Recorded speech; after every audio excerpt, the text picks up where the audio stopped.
Coming sir, coming sir. Konkan समिति, गढ़किल समिति और बलवंत राय हाँ। Good morning sir. Good morning. मैं आपका 2 मिनट समय ले सकता हूँ? जैसा कि मैं सर देख रहा हूँ ये पूरा हिंदी मीडियम में, ये क्या हिंदी मीडियम में लिखा हुआ है? ये कोचिंग संस्थान हिंदी मीडियम में पूरा? हाँ, पूरे हिंदी मीडियम की है। अच्छा, मैं सर अधिकतर में कोचिंग संस्थानों में गया भी हूँ और वहाँ मैंने पाया है कि अधिकतर कोचिंग संस्थानों में बाई लैंग्वेज द्वारा लिखाया जाता है। जी। यहाँ पे बाई लैंग्वेज सिर्फ पॉलिटी में ही हिंदी मीडियम का उपयोग किया जा रहा है या सब सब्जेक्ट पूरा हिंदी मीडियम में संचालित किया जाता है? पूरी एकेडमी हिंदी मीडियम के लिए ही है। बिल्कुल। और यहाँ पे जो भी पढ़ाया जाता है वो पूरा हिंदी मीडियम में ही पढ़ा जाएगा। वो चाहे राज्य व्यवस्था हो, चाहे अर्थव्यवस्था हो, चाहे आपका पर्यावरण हो या कोई भी सब्जेक्ट हो, सब हमारे यहाँ पे हिंदी में ही पढ़ाया जाता है। जी, तो कभी कोचिंग संस्था ऐसी भी है कि उसमें हिंदी में पढ़ाया जाएगा पर आपको मटेरियल जो है वो इंग्लिश या बाई लैंग्वेज में प्रोवाइड कराया जाएगा। यहाँ पे मटेरियल भी हिंदी मीडियम में प्रोवाइड कराया जाता है। वहाँ पे एक दिक्कत होती है, इसलिए मैं तो यहाँ पे जनरली मेरी एकेडमी में ऐसा नहीं रखता हूँ। मैं सिर्फ हिंदी में ही रखता हूँ। लैंग्वेज के साथ कोई कॉम्प्रोमाइज नहीं होता यहाँ पे। अच्छा, तो आप संविधान के साथ साथ और कौन कौन से विषय पढ़ाने में रुचि रखते हो? यूपीएससी के सारे सब्जेक्ट है वो सब मैं पढ़ाता हूँ इधर, और वो सब हिंदी में ही चलते हैं हमारे। जी, हालांकि ये आपका विषय नहीं है पर मैं हर कोचिंग संस्था से पूछता हूँ कि एक हिंदी मीडियम के विद्यार्थी है उन पे एक मोटी रकम, फीस की जो मोटी रकम रहती है, जो बड़े बड़े संस्थान है वो मोटी रकम से लोगों को, जैसे कि मैंने देखा है कि बड़े बड़े जो शिक्षा के हब बने हुए हैं जैसे कि दिल्ली हो गया, प्रयागराज हो गया, लखनऊ हो गया, वहाँ पे एक हिंदी माध्यम के विद्यार्थी या इंग्लिश मीडियम दोनों के लिए एक बड़ी मोटी रकम चुकानी पड़ती है कोचिंग संस्थानों को। जी। आपके इधर का अगर फीस स्ट्रक्चर जाना जाए अगर तो क्या है?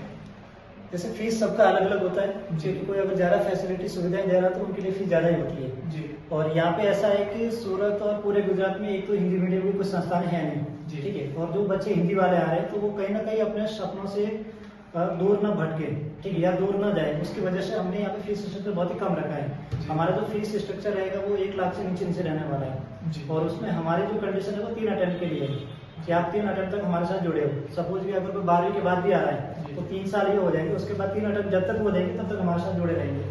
तो हम 1 अटेम्प्ट के बाद स्टूडेंट का हाथ छोड़ नहीं रहे, हम आखिरी तक उसका हाथ पकड़े हुए रहते हैं। एक क्वेश्चन एक था कि सर अगर कोई बच्चा यूपीएससी की प्रिपरेशन करना चाहे और उसमें अगर रुचि है ये सिर्फ करने की और वो पूर्ण रूप से अवेयर नहीं है तो कौन सी क्लास होगी जहाँ से वो या 12th के बाद करें या ग्रेजुएशन के बाद करें?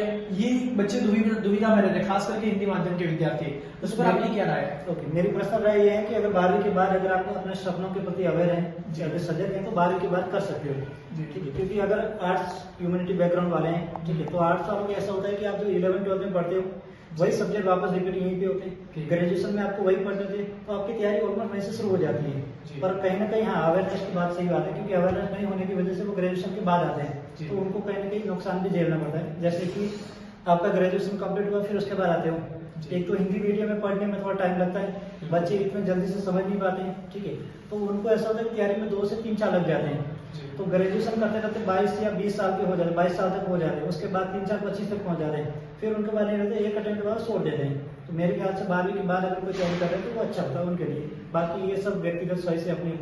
जी सर, एक यूपीएससी की जर्नी में पिछले कई सालों से देखा गया है कि इंग्लिश मीडियम की तुलना में हिंदी मीडियम का रिजल्ट काफी डाउन रहा है जी। उसके पीछे अगर आप कारण देना चाहें तो एक वर्ड में आपका उचित कारण क्या हो सकता है? कारण ये है तो हिंदी मीडियम अवेयर नहीं, दूसरे नंबर हिंदी मीडियम थोड़े जो स्टूडेंट है वो आलसी बहुत होते हैं लिखने के मामले में, ठीक है, कंपेयर टू इंग्लिश के मामले में वो कॉन्फिडेंस कहीं ना कहीं आत्मविश्वास के शिकार होते हैं, नहीं होता है उनको पूरा जी। कि इंग्लिश के कंपेयर में उनको आंसर राइटिंग प्रैक्टिस करने में दिक्कत आएगी, 8 से 9 घंटे अगर पढ़ना होता है उस समय थोड़ी दिक्कत आती है, क्योंकि उनका एक दिक्कत नहीं है वो प्रॉब्लम ऐसा है कि वो जिस बैकग्राउंड से बिलोंग करते हैं वहीं पे प्रॉब्लम है। शुरुआती जो शिक्षा हुई है उनकी वहीं से दिक्कत आती है, तो इस फील्ड में आके फिर वो ठीक इतना परफॉर्म नहीं कर पाते हैं जी। सर, इस जर्नी में एक ये भी रहता है कि मानसिक दबाव और मानसिक तनाव की स्थिति में बच्चा बहुत तनाव रहित रहता है, तनाव रहता है, हमेशा बच्चा तनाव में रहता है, तो तनाव मुक्त रखने के लिए आप क्या सलाह देना चाहेंगे? जैसे तनाव लेने जैसी कोई बात है नहीं, 24 घंटे सबके पास है जी। मेरा सिर्फ फंडा है कि 8 घंटे पढ़ो, 8 घंटे सो जाओ, 8 घंटे अपने परिवार को दो, दोस्तों को दो, तो तनाव होने वाली बात ही नहीं है जी। तो अगर इस प्रोसेस से तो आपके लिए तैयारी बहुत ही आसान होती है, तनाव लेने जैसी कोई बात है नहीं जी। Thank you so much sir.